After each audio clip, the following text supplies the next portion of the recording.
Navigating intimacy challenges can transform stable couples' relationships, fostering deeper connections. Couples. When I say stable couples, these are the folks mostly, overwhelmingly, these are the folks who are consulting the likes of me.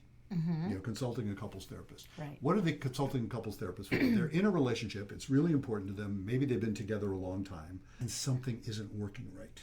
Something's missing. Something is missing, and what tends to be missing turns out to be intimacy. Precisely, and that is the key.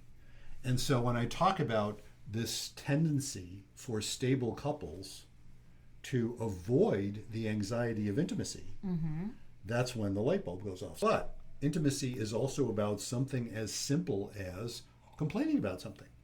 You want to raise an issue with your partner. They're not going to enjoy it, right. At least initially. It's not fun to hear somebody complaining about you.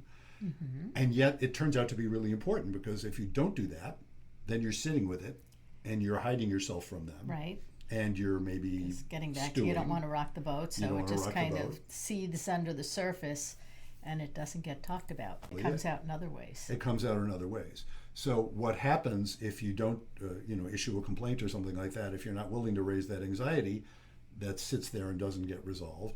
Moreover, you have now hidden part of yourself, and you are now in the habit of hiding yourself. And of course, what often happens with couples is they try, and the reason they stop is that it goes poorly. Yeah. Somebody freaks out. And it isn't just about complaints either. It's also about things like fantasies, and you could say in the sexual domain, but also just in the everyday domain.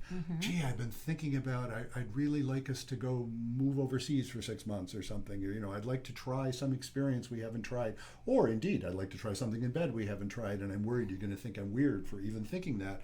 And I've had all these fantasies, but I don't want to tell you because I'm worried what you'll think about me if I tell you. All of those things are ways of avoiding intimacy because it's too scary. Yeah. And when that happens, my dramatic term for that is the death spiral for passion.